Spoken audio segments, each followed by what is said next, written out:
जय गुरु। हम जिस बात की चर्चा करेंगे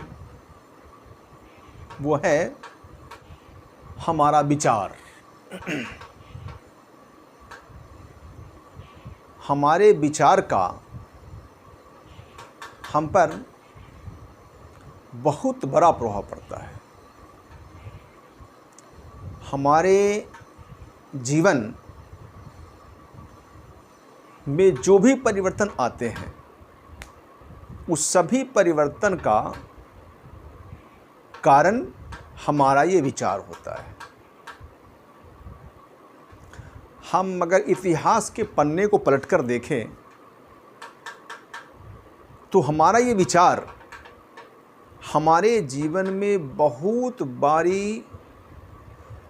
बड़ी समस्याओं को जन्म भी दे देता है और बहुत सारे समस्याओं का समाधान भी दे देता है।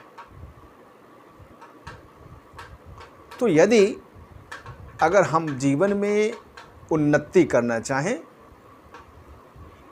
जीवन में आगे बढ़ना चाहें, जीवन में करने की कुछ लालसा हो,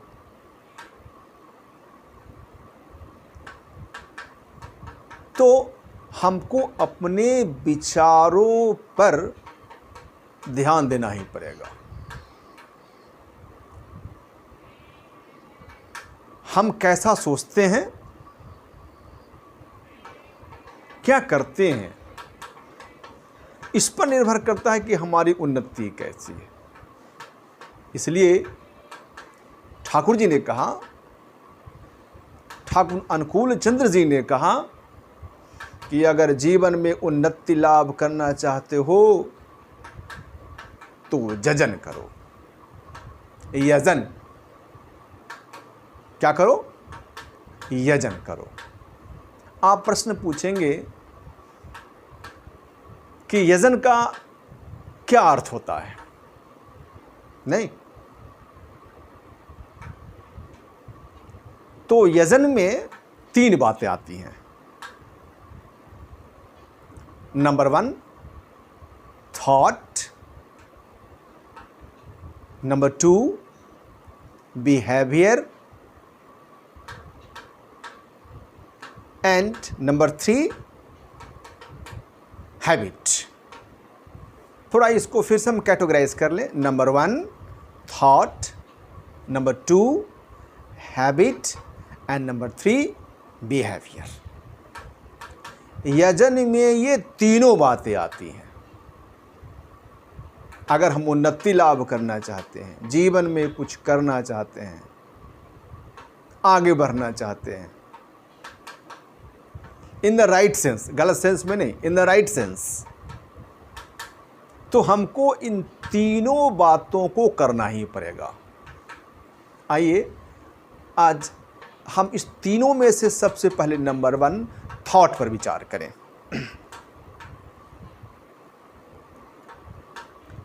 हमारा ये विचार, ये हमारा थिंकिंग, ये हमारा सोच,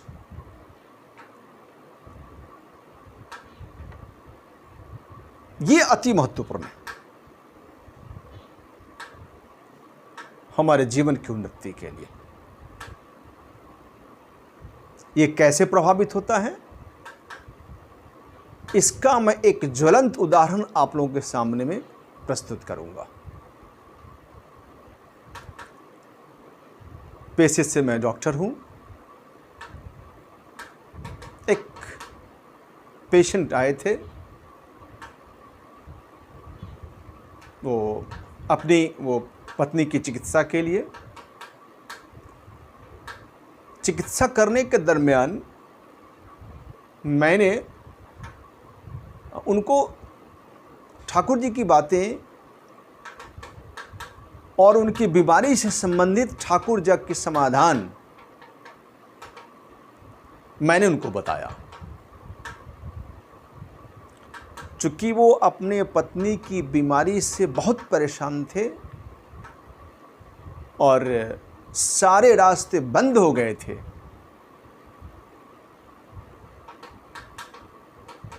तो वो मेरी बातें सुनने के लिए बाध्य थे और उनको अच्छा भी लग रहा था। सत्यान्वेषण में एक जगह पंक्ति है कि जब तक कोई व्यक्ति परेशानी में नहीं पड़ता है तब तक वो ब्रह्म जिज्ञासा नहीं करता है। तो मेरी बातों को बहुत गंभीरता से सुन रहे थे, बहुत ध्यान से सुन रहे थे। अकस्मात ऐसा हुआ कि जब वो नेक्स्ट विजिट में मेरे पास आए तो मैं संध्या प्रार्थना कर रहा था। तो संध्या प्रार्थना में जो अंतिम भजन है, जय राधे राधे कृष्ण कृष्ण गोविंद गोविंद बोल रे, जब मैं वो करके आया तो उनको बहुत अच्छा लगा। कहा कि डॉक्टर साहब ये भजन हमको बहुत अच्छा लगता है, बहुत अच्छा लगा है, कैसे गाया जाएगा, कहाँ से मिलेगा। फिर मैंने वो उनको ठाकुर जी की सारी बात बताई और फिर उनकी दीक्षा भी हुई, हो गया। फिर अपना इलाज लेने लगे। करीब 3-4 महीने के बाद उनकी पत्नी ने हमसे कहा कि डॉक्टर साहब हमारे पति के जीवन में तो एक बहुत बड़ा अभूतपूर्व बदलाव आया है। थोड़ा मैं भी उत्सुक हो गया, मैं भी जानूं कि क्या बदलाव आया, क्योंकि सुनता हूं कि इष्ट गुरु पुरुषोत्तम को जो धरते हैं उनके जीवन में परिवर्तन आ जाता है। एक ज्वलंत उदाहरण, एक प्रैक्टिकल एग्जाम्पल। तूने कहा कि अपने संगी साथी के साथ कितने कितने गलत आचरण में थे, सारे आचरण में बदलाव आ गया है। अब ना उन लोगों से मिलना, ना अब वो लोगों से जुड़ना, सिर्फ अपने काम में रहना और हमेशा ठाकुर जी की बात करना। देखा कैसे अपने जीवन में इन विचारों का परिवर्तन होता है। तो आप भी अगर चाहते हैं कि आपके जीवन में विचार परिवर्तन आए तो आपको भी अपने 1-2 मिनट के लिए आपको समय निकालना पड़ेगा, अपने विचारों को टटोलना पड़ेगा। हमारा विचार किधर है, हम किधर क्या सोच रहे हैं। मोटा मोटी थॉट्स 2 तरह के होते हैं, एक नेगेटिव एक पॉजिटिव। एक देख छोटा बच्चा भी होता है, जब वो जन्म लेता है तो उसके अंदर ये दोनों बातें होती है, दोनों थॉट्स होते हैं, नेगेटिव भी होते हैं और एक पॉजिटिव भी होते हैं। ये डिपेंड आप पर करता है कि आप पॉजिटिव बातों को तरजीह देते हैं या नेगेटिव बातों को तरजीह देते हैं। ये आप पर डिपेंड करता है। एग्जाम्पल देके बताता हूं कि पॉजिटिव बातों को तरजीह देने से कितने लाभ मिलते हैं। वो व्यक्ति एमआर था और कंपनी की मीटिंग चल रही थी। उस मीटिंग में बहुत सारे वो डॉक्टर्स वगैरह भी थे, बहुत सारे लोग थे।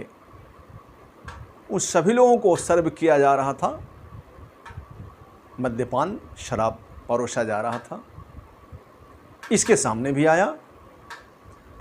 जब इसकी दीक्षा हुई थी तो दीक्षा के समय कहा गया था कि नशा नहीं करने के लिए। अब इसके मन में एक द्वंद्व चलने लगा, करूं ना करूं, करूं ना करूं, अरे क्या हर्जा है, थोड़ा पी ही लेंगे तो क्या होगा। फिर एक पॉजिटिव बात है, नहीं ठाकुर ने कहा है, गुरु ने कहा है नहीं पीने के लिए, नहीं पीऊंगा। अंतोगत्वा पॉजिटिव उस पर हावी हुआ और उसने उस बोतल में शराब की जगह नारंगी का जूस मंगवाया और नारंगी का जूस पिया। This is the effect of thought. ये विचारों का ये प्रभाव है। ये थॉट्स मिलेगा कहां, ये थॉट्स आएगा कहां से। ऐसे बहुत सारे चीज़ें हैं जहाँ से कि थॉट्स आएंगे, लेकिन जो मेन और प्राइम है दैट इज सत्संग। सत्संग, सत प्लस संग, सत का संग करने से ये पॉजिटिव बातें हमारे दिमाग पर आएंगी और रिपीटेडली संग में रहने से वो हम पर हावी होंगी। कौन? पॉजिटिव। आपके दिमाग में पॉजिटिव नेगेटिव बात दो ही होंगे, दोनों में से कोई न एक हावी होगा ही। या तो पॉजिटिव हावी होगा या नहीं तो नेगेटिव हावी होगा, दोनों में से कोई हावी होगा ही। लेकिन अगर आप चाहते हैं कि पॉजिटिव बातें हावी हो तो यह आवश्यक है कि आप सत्संग का सहारा लें। सत्संग का सहारा लें। सत्य व्यक्ति मिलेगा कहाँ? यह कोई जरूर नहीं कि अगर किसी व्यक्ति को सफलता अगर मिल गई है तो उसी का वो पैमाना हो। हर व्यक्ति की सफलता का अपना अलग अलग पैमाना होता है। कोई जरूरी नहीं कि किसी व्यक्ति ने धन अर्जित किया है, बहुत सारा धन अर्जित कर लिया है, सफलता की सीढ़ी प्राप्त कर ली है, वह व्यक्ति सबके लिए सही साबित हो। सावधान रहना पड़ेगा। हमको एक ऐसे व्यक्ति का चुनाव करना पड़ेगा जो हमेशा से सत्य हो, जिसके चरित्र में हमेशा सत्य ही प्रस्फुटित हो रहा हो, सत्य ही सत्य दिखाई पड़ता हो। आगे मैं आप सबों के सामने बताऊंगा कि वह सत्य व्यक्ति कौन होगा, जहां से कि केवल पॉजिटिव बातें मिलेंगी और हम आगे ही आगे बढ़ेंगे। पीछे मुड़ के देखने का ना मौका नहीं मिलेगा। अगर पीछे गए भी तो संभलने का मौका मिलेगा आपको, निश्चित रूप से। मैं वो अगली बार बताऊंगा। वंदे पुरुषोत्तमम, वंदे पुरुषोत्तमम, वंदे पुरुषोत्तमम।